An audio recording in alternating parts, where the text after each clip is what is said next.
যে ছেলেটা চায়ের দোকানের এঁটো কাপ ধুচ্ছে রাস্তার ধারে, তাকে ডাকুন। তার কানে কানে বলুন, সুজলাং সুফলাং মলয়জ শীতলাং। হ্যাঁ, বেশ সুন্দর করে বলুন। যে মেয়েটা চাকরির নাম করে বনগা কিংবা চাকদা থেকে রোজ সকালে ট্রেনে সেজে গুজে শহরে আসছে, শরীর বেচে চাল ডাল নুন কিনতে, তাকে ডাকুন। তার কানে কানে সুরেলা কণ্ঠে বলুন, সার্থক জনম আমার, জন্মেছি এই দেশে।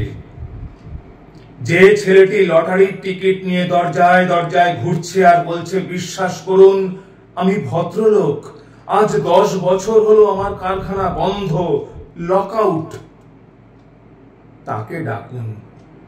তার কানে কানে বলুন, বলো বলো বলো সবে, শত বীণা বেণু রবে, ভারত আবার জগৎ সভায় শ্রেষ্ঠ আসন লবে। রাতের আকাশ কাঁপিয়ে অঝোর ধারায় বৃষ্টি নামলে, যে মা আজও লণ্ঠন হাতে টালির ঘরের দরজায় ঠায় দাঁড়িয়ে থাকেন, তার খোকন ফিরে আসবে বলে।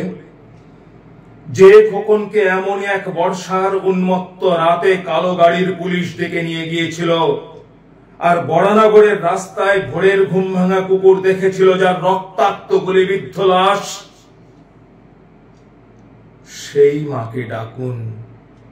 তার কানে কানে বলুন, हम बुलबुली है इसकी, ये गुलिस्ता हमारा, सारे जहां से अच्छा हिंदुस्तान हमारा।